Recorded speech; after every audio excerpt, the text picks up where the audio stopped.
No actual mundo globalizado, as institucións galegas, comprometidas co aproveitamento das potencialidades de Galiza, deben valorizar o galego como unha lingua con utilidade internacional, algo que indicou no seu debido tempo o autor a quen foi dedicado o Día das Letras de 2012, que chegou a exercer como vicepresidente da Comisión Galega do Acordo Ortográfico da Lingua Portuguesa.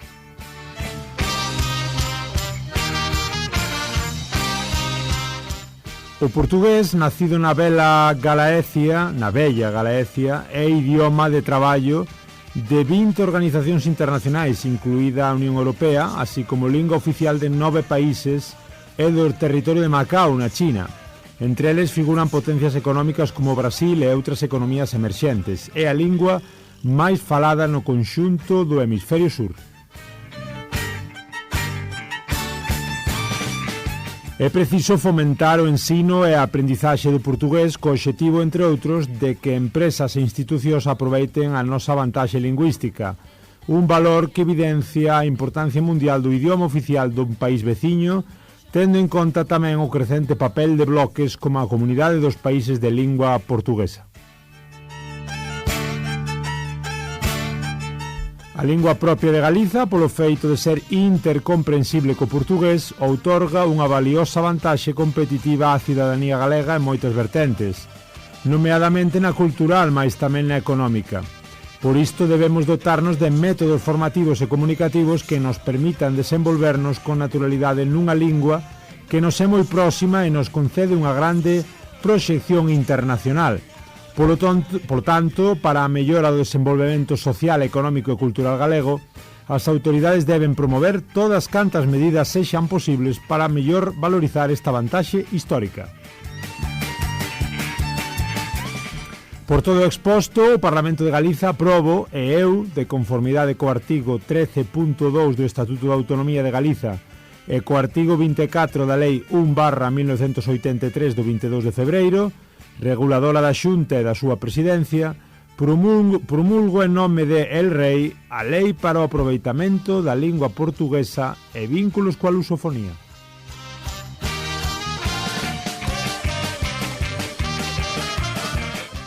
Isto é o que dicía o DOGA, o Diario Oficial de Galicia, alá polo 2014, a lei, o preámbulo, os motivos da Lei 1/2014 do 24 de marzo para o aproveitamento da lingua portuguesa e vínculos coa lusofonía, a Lei Paz Andrade.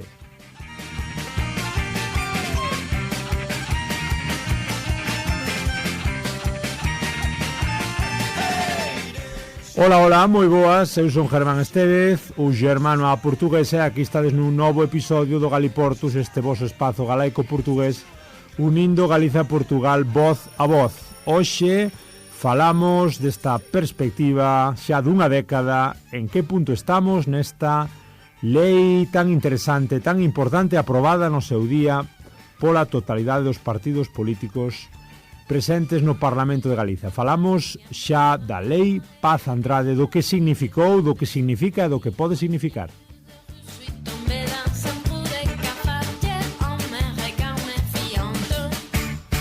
E aquí estades, como sempre, xa sabedes, en Radio Ariz 107.2 da FM, tamén nas plataformas. Seguídenos sempre que queirades, e vamos xa con noso convidado, xa a entrevista que puidemos realizar con Xosé Carlos Morei, un dos principais portavoces da iniciativa legislativa popular que levou ao aprobamento e ao promulgamento tamén desta lei que intenta vincular Galiza e Portugal a través da lingua e de todas esas vertentes socioculturais que se abren.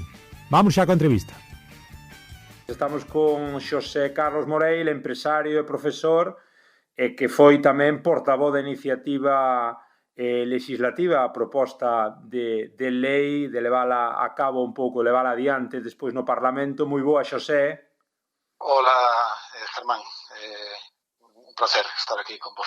Obrigado por me chamar. O prazer é noso. Non sei por onde andas, onde te collemos agora? Pois agora estou na miña casa, en Mos, Moi perto ben. de Vigo, para que non sexa da comarca. E como lembras 10 anos despois, agora imos un pouco debullar toda a cuestión da lei e toda a cuestión actual un pouco, con perspectiva máis, como lembras aqueles días do 2014, aquela iniciativa legislativa popular que foi impulsada pola sociedade civil e que conseguiu máis de 17.000 sinaturas? Contanos un pouco como foi aquel proceso. Pois, así, a nivel persoal, pois, lembro que foi moi bonito, porque estábamos unha persoas pois diversas, todos con un objetivo e moita vontade de levar para adiante. Estábamos moi empolgados con esta iniciativa. Foi un traballo duro e tamén máis duro por parte de outras persoas na recollida de asignaturas. Ben, tamén pois toda a parte de pois tratar con autoridades políticas representantes do Parlamento en nome desta iniciativa foi para min unha inmensa honra que vaya que nunca esquecerei. Como te envolviches un pouco naquela iniciativa? Como acabaches de portavoz? Pois, non sei, tal vez sexa porque me prestaba ben o fato, acordas gravatas que elixe a miña muller, quer dizer, supoño que xa fora de voltando a vaca fría, era, pois, quería presentar esa iniciativa como algo da sociedade civil, non tanto do mundo educativo ou cultural, sino da propia sociedade civil, e moi nomeadamente empresarial. Naquele momento estaba enfocado 100% na empresa e penso que foi esa tamén a característica. Coméntanos un pouquiño para quen estea pendente un pouco do programa, máis que non estea moi ao tanto do que significa esta lei. Coméntanos un pouquiño aí os 3 eixos fundamentais que xa fomos escoitando na intro. Que busca concretamente esta lei Valentín Paz Andrade? Ou que buscaba? Sí, ben, como ben dis, ten 3 eixos ou 3 concrecións, unha pois no que fai referencia ás relacións internacionais de Galicia dentro das institucións da lusofonía, non só a CPLP, tamén hai outras como o Foro Macao, outras asociacións de países lusófonos nos que Galicia participa dentro sempre, e isto é un tema importante porque para facer unha lei ten que ser unha lei legal das competencias que ten a comunidade autónoma, outras referidas directamente ao mundo educativo, que penso que é máis funcional de todas, e onde se introduce a lingua portuguesa no ensino.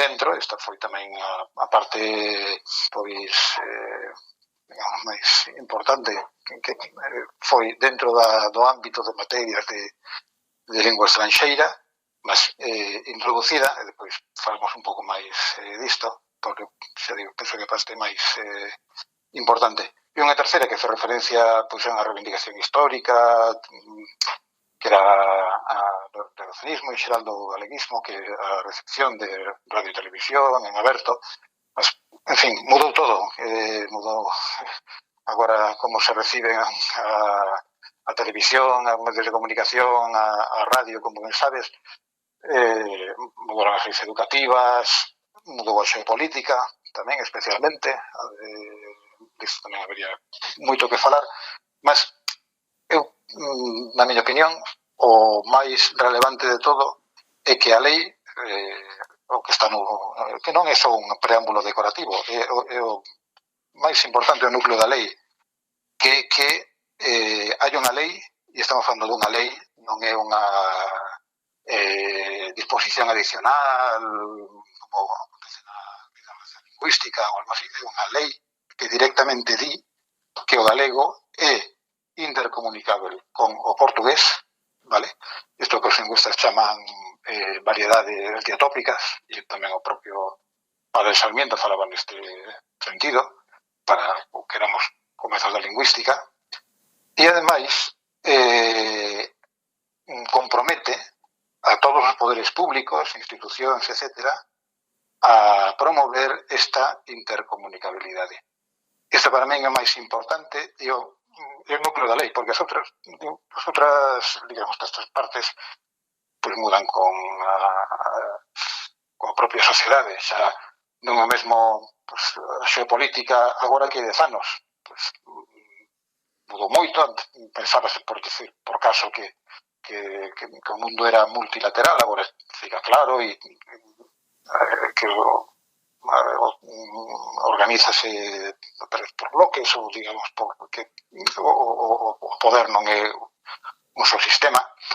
Mas, en fin, xa digo, o importante do meu punto de vista é isto, que unha lei está dicendo o que toda a sociedade, as leis asasina o presidente da Xunta, naquela altura o señor Feixóo, en nome do rei, naquela altura penso que era do rei San Carlos, e é a lei que todos debemos cumprir. E cando digo todos, comezamos polas institucións e por aquelas non institucións, sino por chamarle así organizacións, como por exemplo a Real Academia Galega, que ten encomendada a actualización e uso correcto da lingua galega.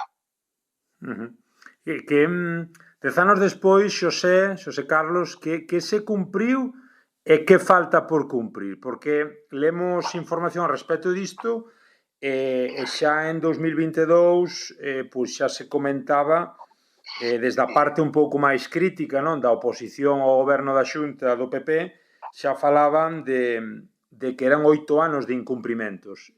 Continuamos agora no 10º aniversario con esta frase así tan rotunda, é dicir, continuamos con 10 anos neste caso de incumprimentos. A ver, eu non me corresponde entrar no debate político porque non son tampouco especialista nesa materia. Ata onde chego sei que algunhas pois ilusión no sentido galego-portugués, que decir, cousas que non son posibles, que decir, non é posible, por exemplo, que Galicia participe directamente na CPLP porque as competencias que ten a comunidade autónoma non o permiten, ten que ser a través de España.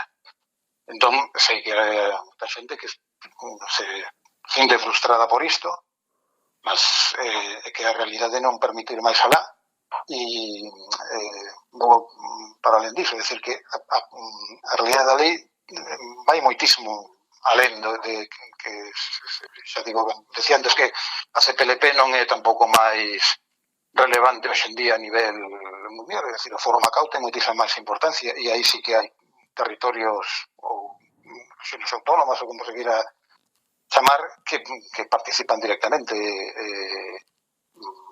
porque o Estado e os propios estatutos o consideran. Que o que si falta por cumprir do meu punto de vista, e xa digo que as cuestións son máis accidentais, o que falta por cumprir é que e aquí vou dicilo clarísimamente, que a Real Academia Galega adecue a normativa. A Real Academia Galega non é unha institución, non é a Xunta, non é o goberno. A Real Academia Galega, a única legitimidade que ten na cuestión legal, histórica, tal, é moito que falar, mas en termos puramente legais, que a disposición adicional da Lei de Normación Lingüística do 83, creo que di que nas cuestións relativas á normativa, a actualización e uso correcto da lingua galega, estimarase como criterio de autoridade establecido pola Real Academia Galega. E di tamén outra cousa, que non hai que esquecer. Esta normativa será revisada en función do proceso de normalización do uso do galego. É dicir, a Real Academia Galega ten que estar continuamente revisando a normativa.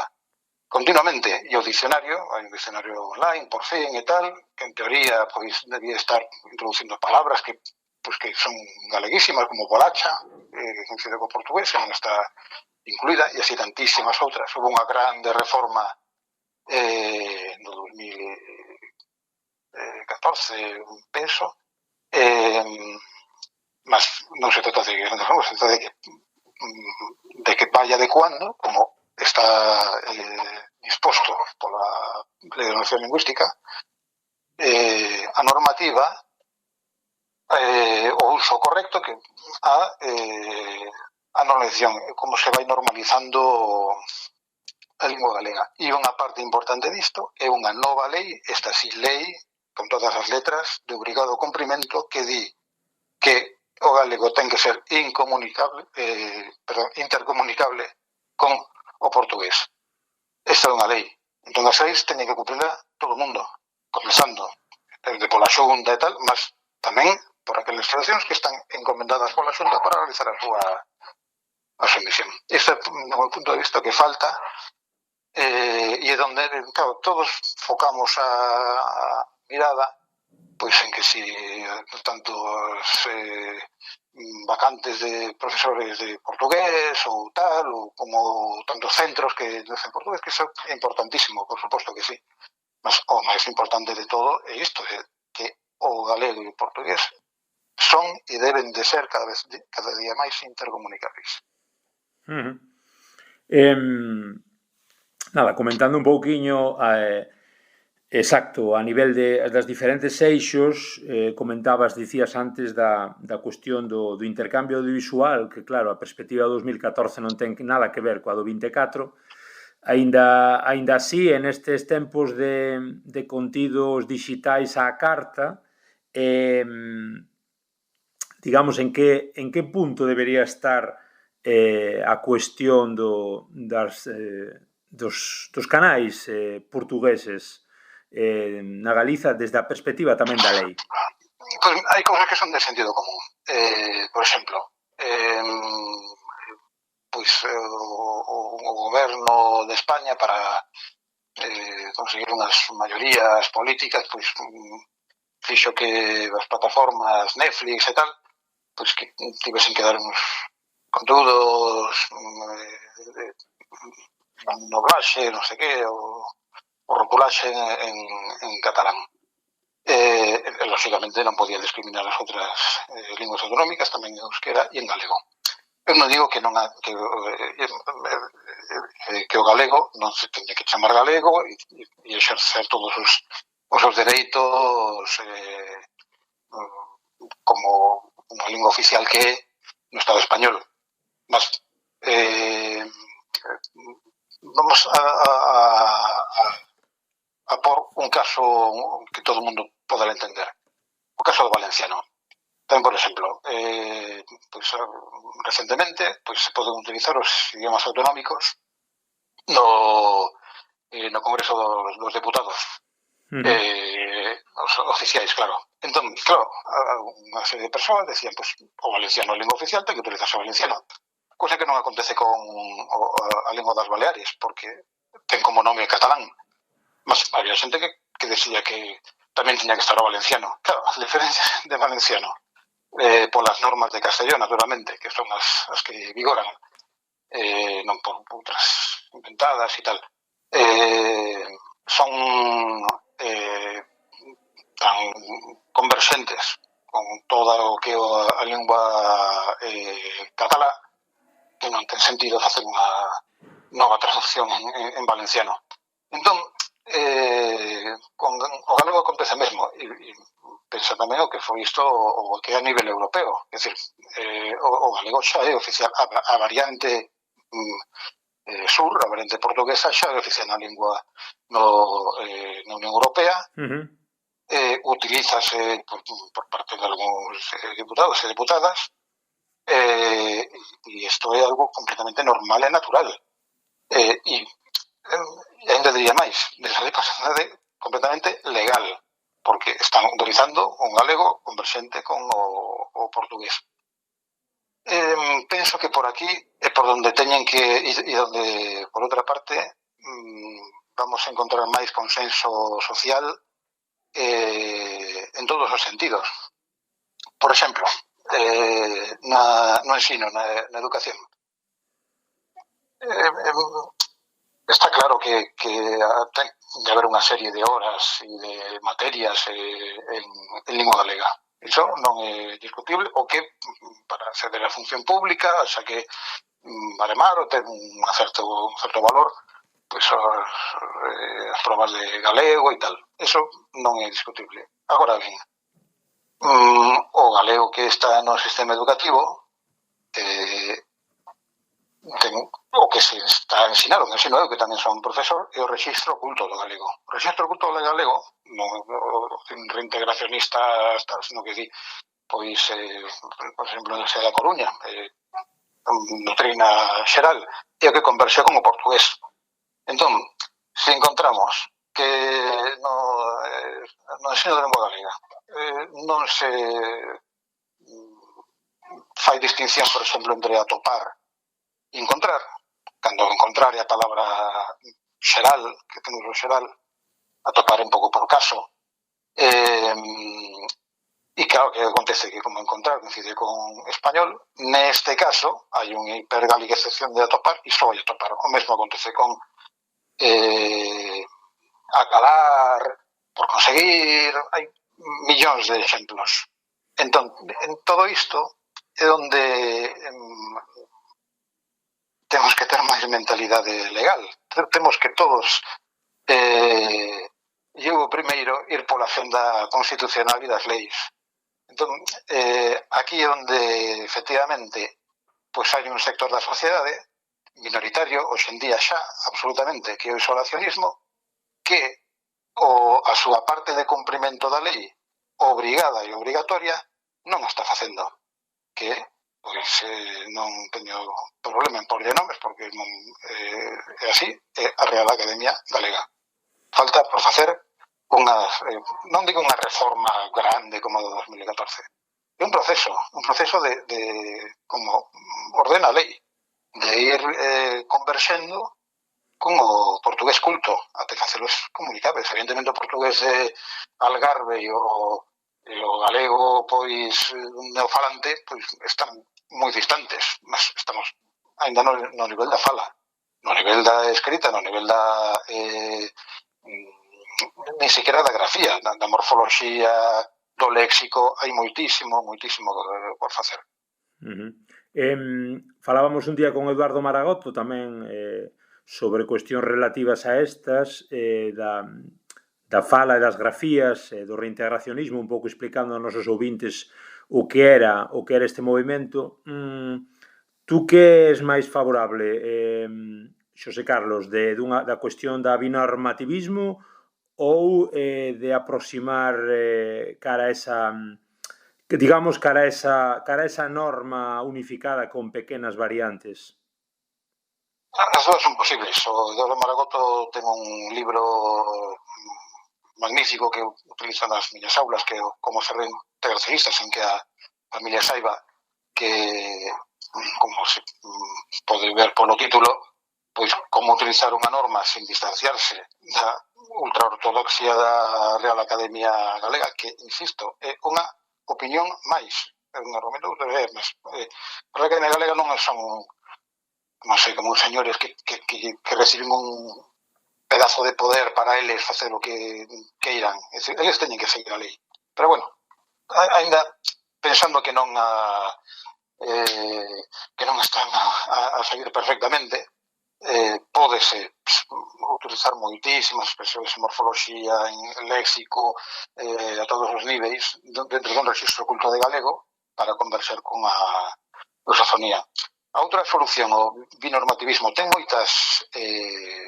moitísimas vantaxes. Unha delas, por exemplo, sería que Galicia xa podería ser parte de todas as do Foro Macao, da CPLP, porque xa o portugués sería lingua oficial, non é que haxa que facer aí pois maniobras raras para... Non, xa directamente iso fai que España pode ser membro de pleno dereito da CPLP, como Guinea Ecuatorial. Non habría ningún problema, e por tanto Galicia, porque, en fin, dentro do cuadro legal que temos é así. hai outras vantaxes que eu pensaba, por exemplo, outro día vin desto da fórmula noruega, non? Que é o pneumativismo do blog mal, o blog mal, non? Que o noruegués O Nior se o blog mal, sí. Efectivamente, con as grafías pois, históricas que corresponden co dinamarqués. Eu vin que había levaronme a páxina dun teólogo que acabou por ser bispo, entón ten destes así mediáticos e tal, non?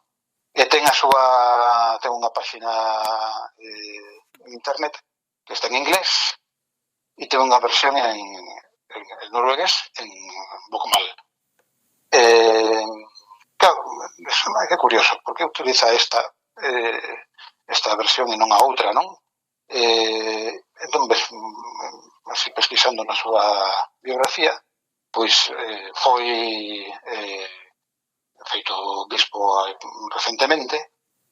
Na súa postulación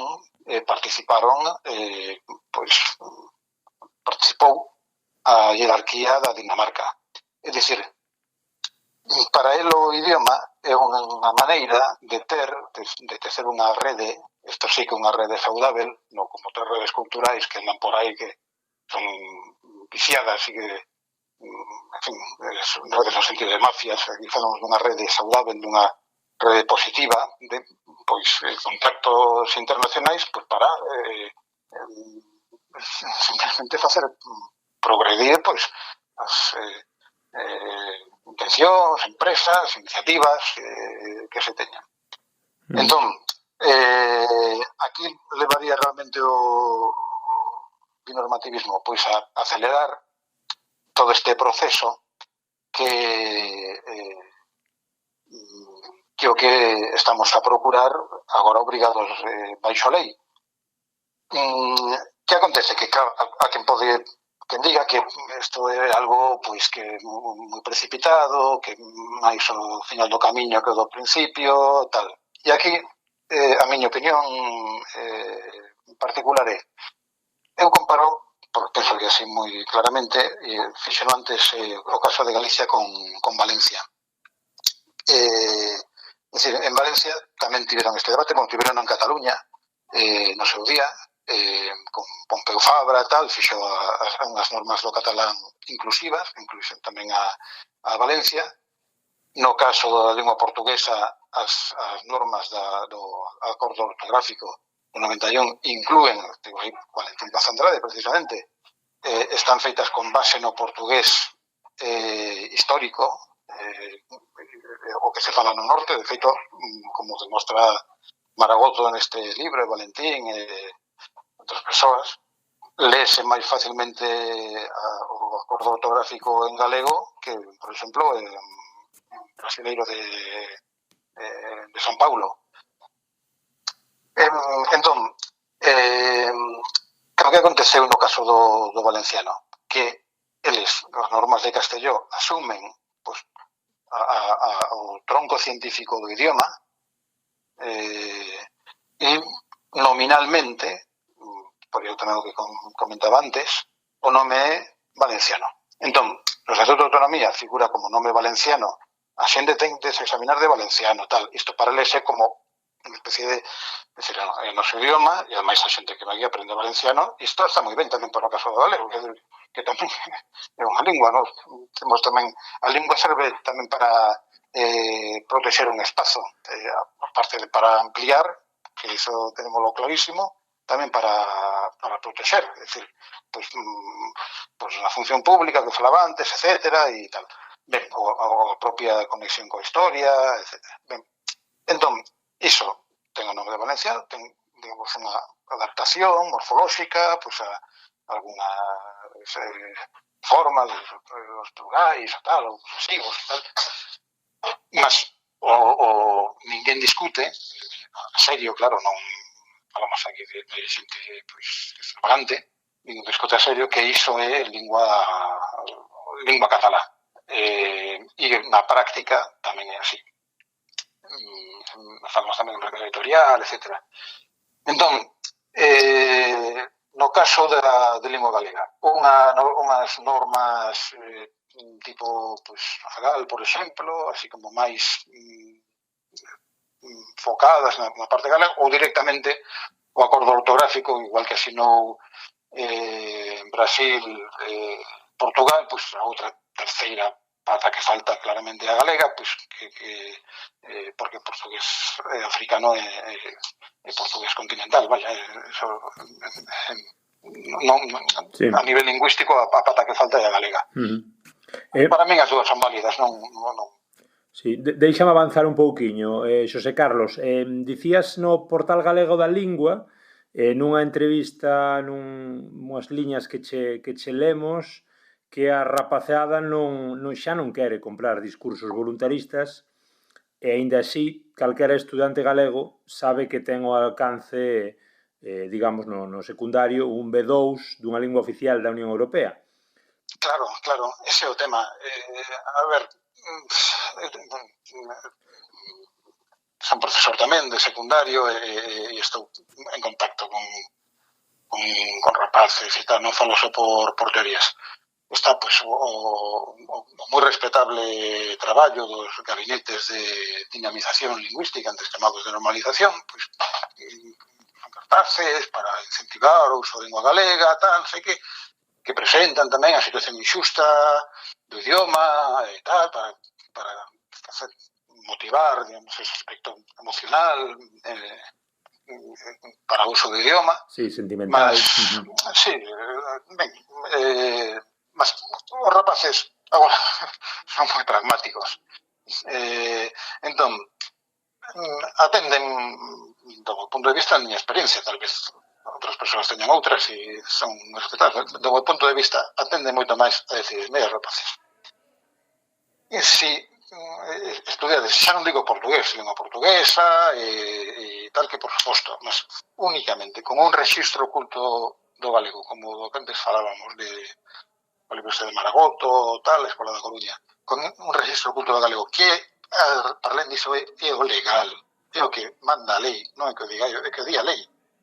Con isto, tedes acceso, cambiando ortografías e modificando alguna morfología, ¿no? Igual que, por exemplo, de valenciano catalán, bueno, coas reglas de Castellón, xa percorremos o camiño, nos ainda temos que chegar, mas con un rexistro oculto do galego e converxente, ten un acceso a un B2, a unha lingua oficial na Unión Europea.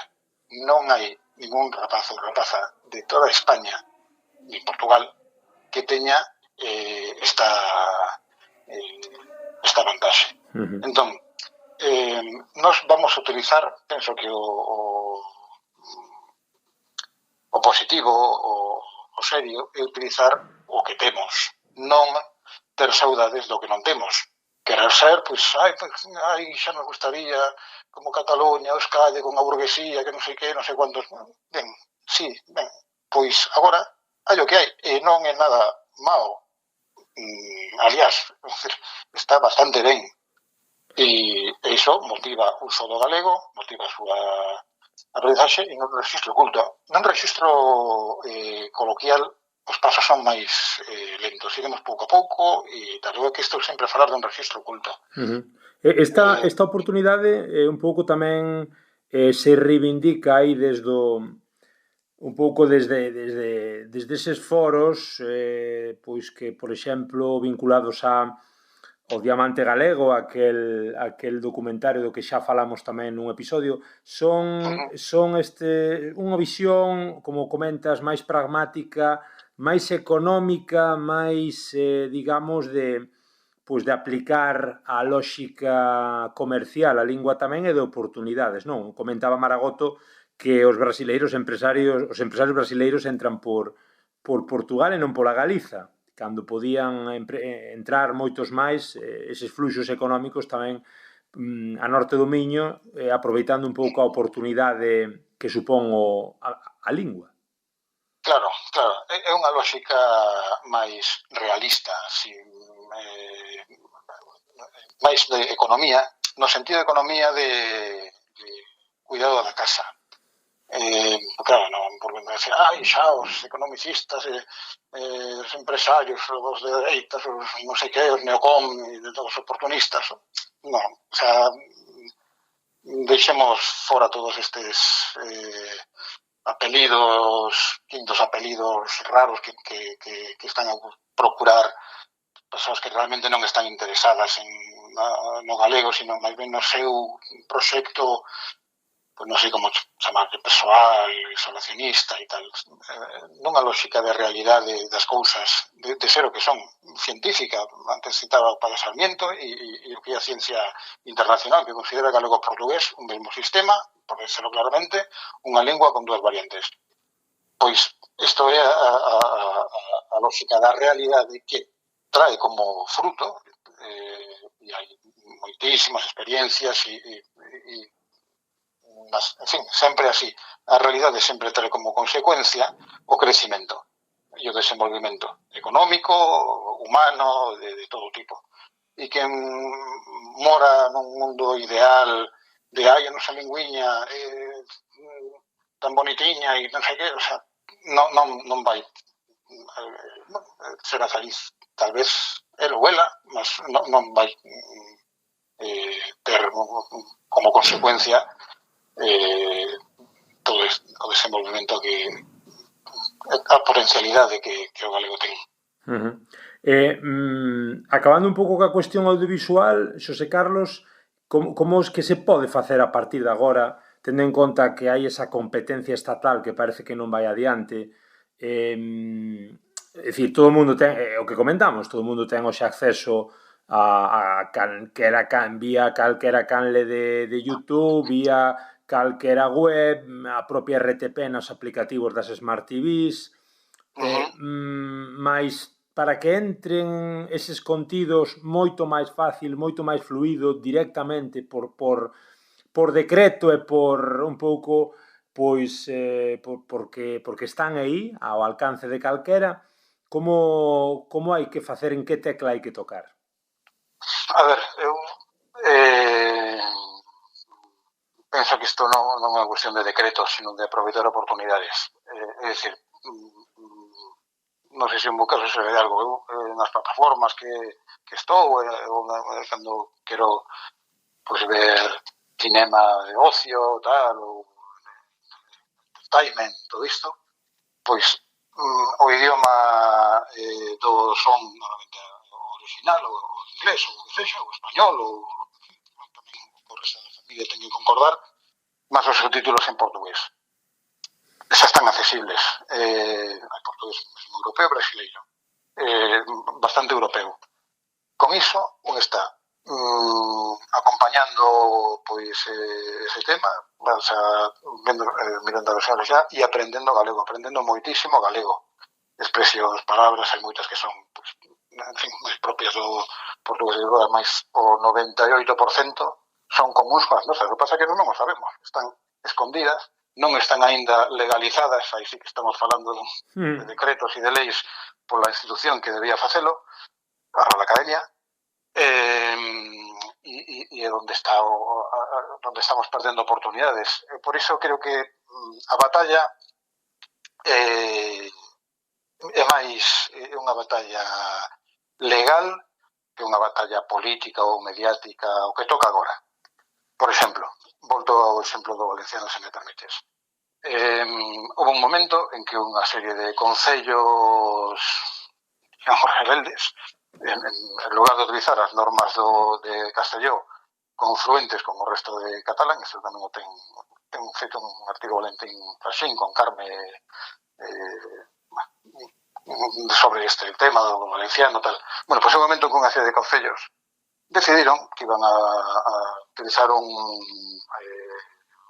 valenciano pois acastrapado, coincidente con o castelán, e, por tanto, difuminando o que é o propio valenciano.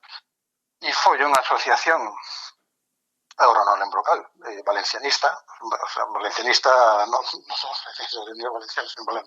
non me la veros para entendernos, sino un valencianista seria, quen fixo o traballo do tribunal, até que o Tribunal Supremo dixo estes concellos están non están obedecendo a lei. No noso caso, aquí estamos no proceso contrario. É dicir, digamos, o galego castrapo xa está instalado, institucionalizado, mas a lei o que di é que hai que progredir no camiño do portugués. A Real Academia aínda non fixo o seu traballo, para o que non sei se cobran ou non, mas é o seu traballo que teñen encomendado.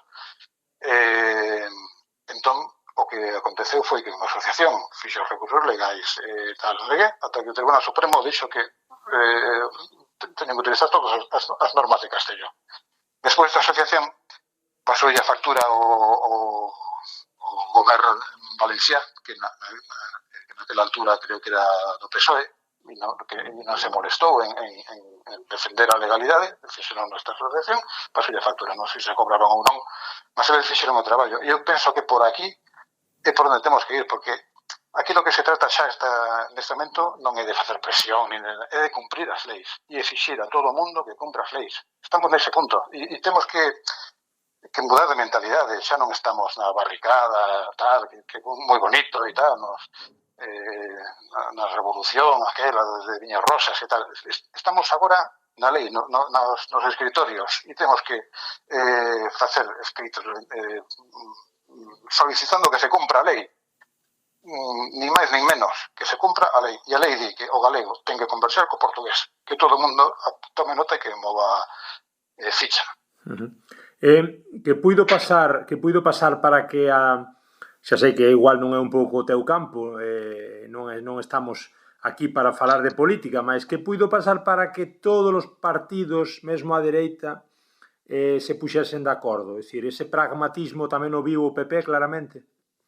Sí, a ver, falase da dereita, o PP máis que a dereita, e a dereita moito máis que sei, eu defínome como conservador, e non é que diga que vote a un ou outro, quer dizer, non é unha cuestión de espazos políticos, é que é unha cuestión de saber que, por exemplo, no caso das persoas que temos unha visión máis conservadora, que isto é realmente o que está conservando as tradicións, o que está dando un futuro e un porvir a os fillos e tal. Eu penso que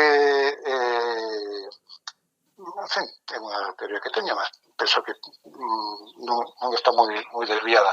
Os políticos son señores normais ou señoras, fan o seu traballo, e se a xente quer unha cousa, dan esa cousa, e se non, dan outra. Fan máis espectáculo, claro, e tal, porque teñen que conseguir votos e tal. Un político non é, digamos, unha persoa tocada por unha variña máxica que ve con clarividencia cales son os destinos da sociedade e tal. Non, os políticos o que fan, eu tive esa experiencia unha iniciativa legislativa e a lei. A sociedade demanda masivamente, con iniciativa legislativa popular, con o que estamos a ver todos os días, demandan masivamente, non digo que demanden masivamente o binormativismo, mas demandan masivamente, e está xa legislado, a converxencia co portugués.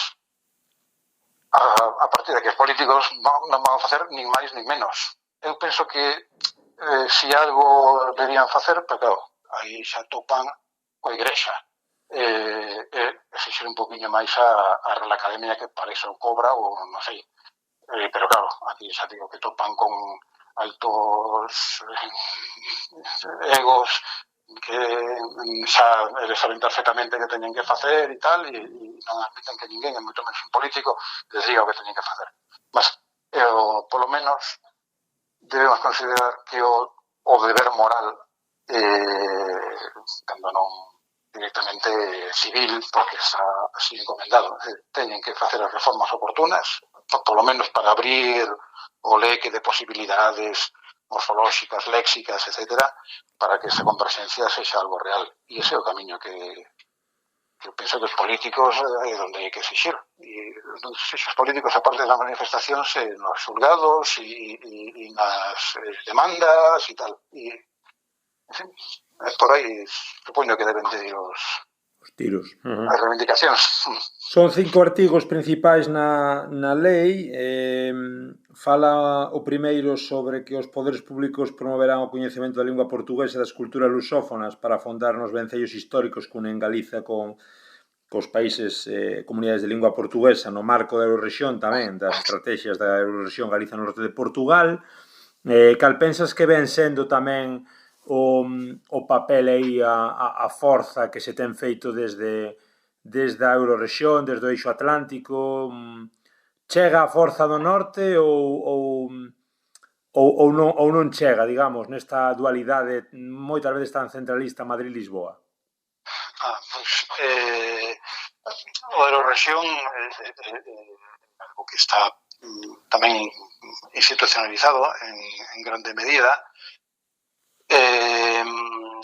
Xa existía antes que a Lei Paz Andrade e vamos, do primeiro que existiu xa coa Galicia, xa, cando nace o galego, e comunidade cultural, etcétera, unha das máis potentes. Isto tamén o trata o amigo Antón Bamonde, que aliás iba a ser o primeiro título de Galicia como diamante de cidades, ao final como sendo Galicia unha nova Holanda, que tampouco está mal. Sí. En fin, todo o que é Eurorrexión, o que significa, carácter estratégico, etc. Ben, dentro disto, claro, hai unha lei que di que efectivamente os poderes públicos promoverán o coñecemento da lingua portuguesa.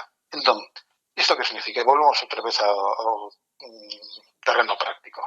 Vamos a ver, se na Eurocidade de Valencia Tui, que teño aquí ao lado, son os veciños, pues organizan actividades e tal, e publicitan, e presentan, ponen as cousas en portugués, en español, bueno, non digo que non teña que estar, pero xa está en galego. É dicir, o que é un pouco absurdo, eu penso que tampouco é de sentido común, que esta reduplicación do galego, é como algúns que dicían, pois entón o galego ten que ser tamén lingua no Parlamento Europeo e lingua oficial en Europa, porque os cataláns queren, pero se non xa temos, o galego xa é lingua oficial. Entón, basta mudar un pouquiño, non moito, o chip para ler as cousas, para entender, para saber que efectivamente temos moito máis andado do que parece e que simplemente, pues, como neste caso que citas o artigo 1 dos poderes públicos, o que trata os políticos farán o que demande. Si por exemplo, neste caso das velocidades de Valencia Tui ou Salvaterra Monzón, tal, pois o que hai é uns tipos que protestan porque non está o galego presente e tal, non sei que, e xa está o portugués. A mí iso me parece unha perda de enerxías absurda. É dicir,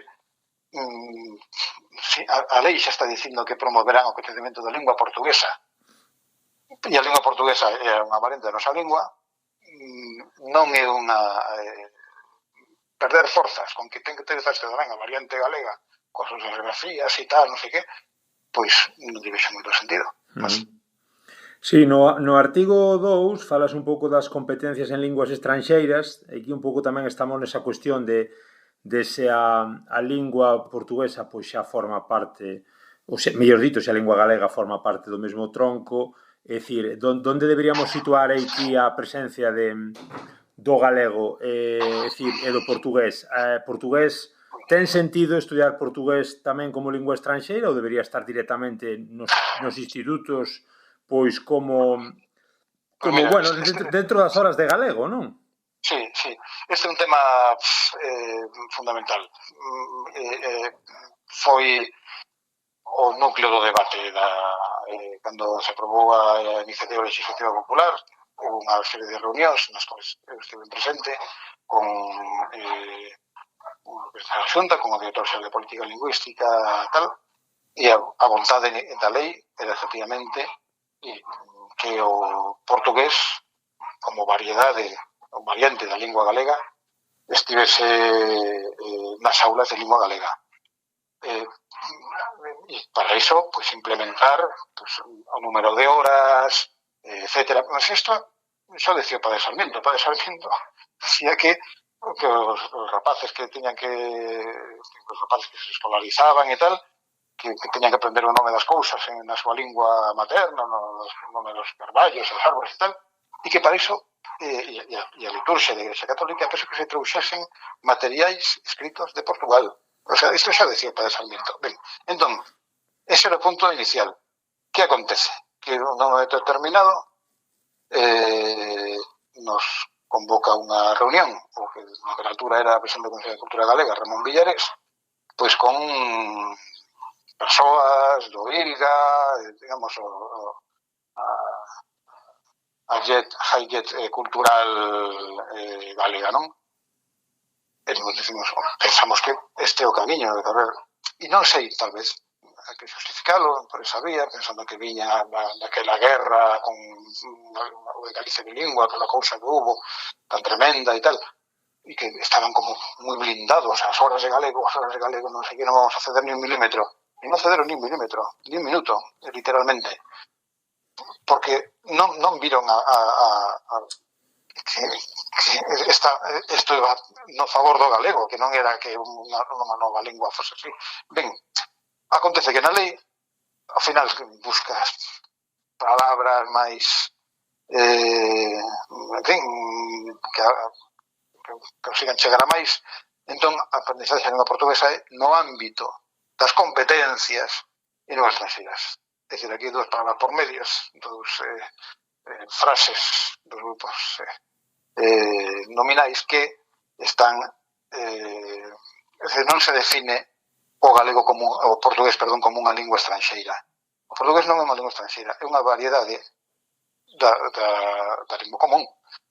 Que acontece? Que dentro do sistema que hai está no ámbito das competencias e está ben, porque efectivamente está ben que tamén aprendamos portugués de Lisboa.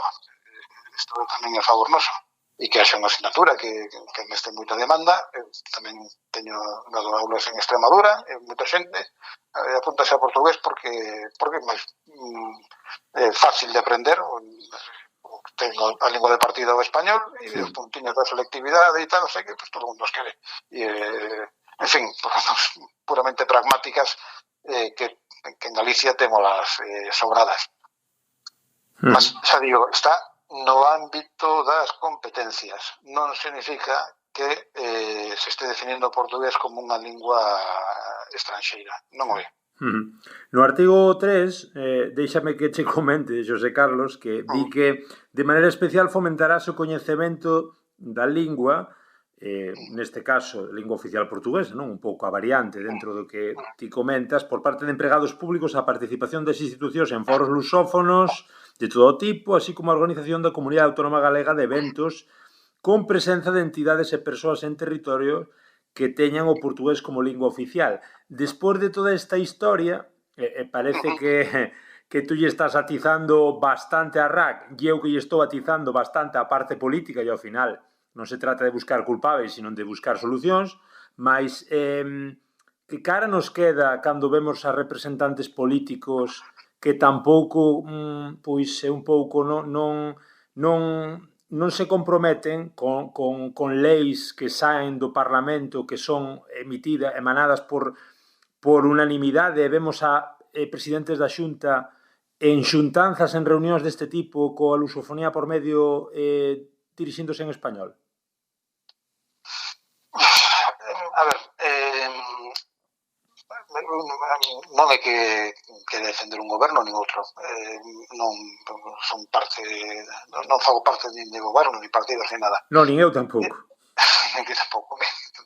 Ten as súas simpatías e tal, as miñas non están tampouco especialmente nin estes gobernantes nin outros. Eu, digamos, dun punto de vista puramente pragmático. Vamos a ver, as leis hai que velas no seu conxunto. Esta é unha lei que está promulgada en nome de el rei para todos os galegos e galegas. Quen ten que cumprir as leis por suposto, son os gobernos e tenen que facer pois xestos ou outros. Tamén outro día parece que estivo a princesa de España en Lisboa e tal, que falou en español, de unhas palabriñas en galego, o galego portugués. O anterior xefe de Estado pues, falaba fluentemente portugués e o idioma que utilizaba para comunicarse pues, con persoas do BNG, con Francisco Rodríguez, que era deputado e tal. Sí. En fin, entón, que a realidade xa está feita e esta lei hai que lela no seu conxunto. E esta lei o que di é que galego e portugués son intercomunicables e que hai que promover intercomunicación. Despois, efectivamente, no artigo 3, ámbitos culturais, deportivos, ambientais, etc. Aquí, eu penso que os boomers estamos con un problema mental que partimos da transición, a lei da normalización lingüística, tal como que é competencia do goberno e do Estado e da Xunta ou de quen sexa, da autonomía, pois ocuparse do deporte, ocuparse de que o galego este pois en tal parte, en tal outra, non sei que, valoramos moito os gestos, mas isto é a sociedade, é dicir, a Xunta, o Estado, o Unión Europea, a Diputación, non é quen ten que encargarse de que, e sobre todo, que nos estamos falando de algo que xa existe, que xa está aí, xa está o portugués. Entón, que hai unha lei que di isto para que nós xamos tamén conscientes de que, pues sí, efectivamente, que o goberno debe promover a lingua portuguesa porque está con isto promovendo a lingua galega, é dicir, unha lei de normalización lingüística que ten que promover a lingua galega nos foros económicos, culturais, ambientais, deportivos, ecolóxicos, o que sexa, de todo tipo, vale, hai unha lei que dice isto, pero os gobernantes non, bueno, pues, solamente con incentivos positivos, dedicando diñeiro e tal. Mas agora hai outra lei que di que ten que promover o portugués. Como, que significa unha cousa e outra? Pois significa, é fácil, 2 máis 2 son 4.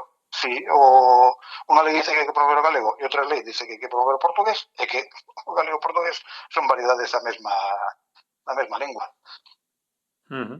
E finalmente no artigo 5 fala tamén de que o goberno galego realizará anualmente un informe en relación co cumprimento desta lei. Non sei se tes un pouco pois reparado neste informe, neste reporte, se vos ten chegado tamén información a respecto disto. É dicir, que accións se están levando a cabo, os custos, as previsións. A ver, a mí non me ten que chegar nada porque non son ninguén, eu fui o promotor e xa está. Agora, pois as leis teñen que ser cumpridas. Efectivamente, unha parte que máis isto lembro que foi tamén quixo facerlo así o director xeral de Política Lingüística, o Valentín García, que é o mesmo que estaba cando se promulgou esta lei, dar un informe anual do seu cumprimento. Estáse facendo directamente este informe no Parlamento dentro do debate político, pois non sei se se fai apropiadamente ou non, este informe ten que ser por escrito, ou oral, ou tal. Eu, a verdade é que neste punto penso que non é a parte máis importante do cumprimento da lei. A lei é para que a cumpran o goberno, pero todos os cidadáns. Eu penso que este informe, que o ten que facer, pero non un informe, sino cumprir coa lei de normalización lingüística, os que, se é unha lei que está dicindo que hai que converxer galego con portugués, as persoas que son encargadas de facer esta función son as que teñen que decirnos todos os anos que están eles facendo, cantas palabras incorporaron ao dicionario. O director de Política Lingüística dirá, bueno, pues, home, eu xa falei con eles, pero agora eles tamén son autónomos e entendes? O sea, que penso que por aquí por donde máis se pode facer e interesa. Outra cousa é o debate político, que como todo, claro, pois uns din que fan pouco, outros fan máis, depois están no poder, outros non, forma parte pois, do que teñen que facer. Por exemplo, no último informe foi criticado a Xunta pois, porque entrou España na CPLP en lugar de entrar Galicia, como moitas persoas soñaban. Mas isto é unha cousa que o fixese un goberno outro, se calquer outro goberno da Xunta faría igual, porque é constitucional. Non podemos soñar con cousas que non poden ser. E dentro tamén dos espazos de dialéctica ou de batalla política, pois estar pensando que uns políticos, por seren dunha cor ou dun partido, van a facelo mellor que outros, pode pensar iso se dos que aspiran a, ou pode pensar que non, se dos que xa están en. Penso que para efectos da realidade hai que, xa digo, é máis ben a cuestión de mudar o chip mental. Moi ben, pois Xosé Carlos Morel, portavoz da Iniciativa Legislativa Popular, que alá polo 2014 impulsou a Lei Paz Andrade, demos un bo repasiño a todo. Non sei se nos quedou por aí algo no tinteiro que quixeras comentar. Eu penso que máis ou menos está todo comentado. Está volto ao caso do valenciano e catalán. Estamos a falar de variantes, temos que interiorizar isto. Por iso tamén cando me preguntan, e de facto está naquela entrevista que estás a citar, de que máis se pode facer? Pois agora xa un traballo dos profesores, de profesorado, dos profesionais. Na medida en que cada profesor ou profesora na súa materia en galego este utilizando un rexistro culto, converxente, facendo porque a xente, por medios pedagóxicos e tal, utilice e aprenda un bo galego, van a facer que se cumpra a Lei Paz Andrade. Quen diga, non, eu cumpro únicamente a lei que me gusta, que é a lei do 83. A do 2014 non.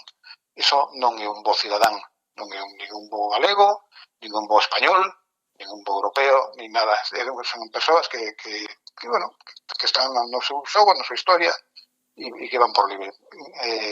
Gracias a Deus, penso que en Galicia, neste país, os profesionais do ensino están todos con esta idea honrada de cumprir as leis e por eso son optimista, creo que o camiña irase avanzando e que os obstáculos pues, son persoais e tal, acabarán sendo remexidos. Era esa última pregunta un pouco, como ves o futuro? Xa me comentas que és optimista, non vai facer falta, non vai cumprir unha lei Paz Andrade versión 2.0, vamos poder navegar co que temos. Home, tal vez non diría mal unha nova unhas novas nomiga que tivesen en conta a nova situación legal, como xa está indicado que hai que facer. De facto, as nomiga actuais eran algo de comer o caldo, todo isto, pois non son oficiais, é dicir, a Xunta non as ten aprobados como norma oficial. O que vigora en teoría como oficial é o decreto Filgueira, aquel ultrapasado. Entón, a realidade agora é outra. Estaría ben que, así como a Real Academia Galega, en previsión dunha mudanza de goberno e que houvese xente na Xunta que estivese cómoda utilizando pois non unha norma tan dura como aquela do decreto de Filgueira, sino algo máis científico e tal, e con futuro pois fixen unhas reformas, non estaría nada mal que fixesen ben o seu traballiño e que producisen unha nova reforma. Xa non falo de binarrogativismo, tal, mas un poquinho de avance por parte de esas persoas tan serias e tan empoleiradas, pois sería, penso que ben recibido pola sociedade. Pois, Xosé Carlos, un placer, graciñas, obrigado polo teu tempo e parabéns pola iniciativa agora con esta perspectiva da década. Pois, obrigado eu e parabéns que son a compartillar con toda a sociedade e con todo o país. Sí, señor, parabéns para aqueles 17.000 asinantes e para toda a xente que está detrás camiñando por unha maior conversión entre Galiza e o mundo lusófono. Ata a próxima. Obrigado. Unha aperta. Hasta logo.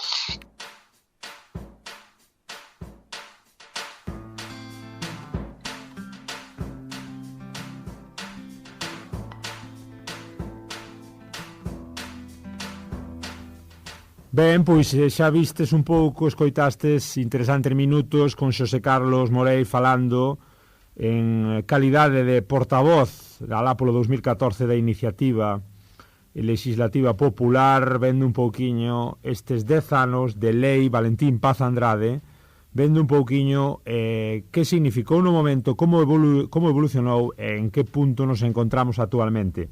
Vamos ir acabando xa. Recordade que estamos en Radio Allariz 107.2 de FM. Escoitádenos cada sábado de 12 a 1, redifusión ás 10 da noite e os luns ás 6 da tarde aquí con Carlos nos mandos técnicos.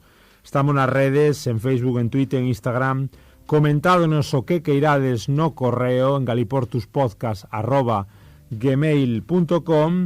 Estamos, como non, seguramente nos estades escoitando desde calquera punto do mundo nas plataformas, en iVoox, en Spotify, en Podgalego e en Apple Podcast. Aí estaremos disfrutando un pouquiño de todos estes contidos. Hoxe marchamos cun tema de Mondra con ese saco de pulgas. Chao, chao, obrigado. Pero as malditas linguas de virtense marmurando, de virtense marmurando, marmurando de min e doutres todas cheas de ledicia. Sodes un saco de pulgas todo cheo de malicia, todo cheo de malicia. Un saco, un saco, un saco, un saco, un saco de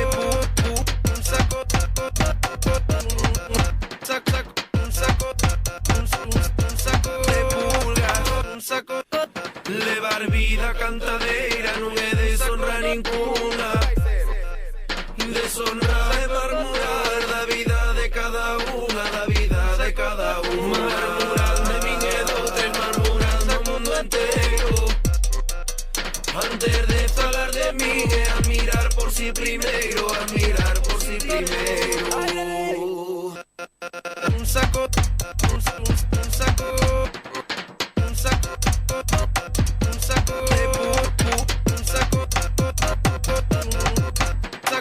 un saco, un saco de pulgas, un saco y la un saco, un saco y la un saco, un saco de virto me calando, de virto me calando. De virto me cantando, meditando, de virto me cantando, meditando, saco de pulga, saco pulga. Tengo de poner una falda blanca como la de usted, con zapato alto de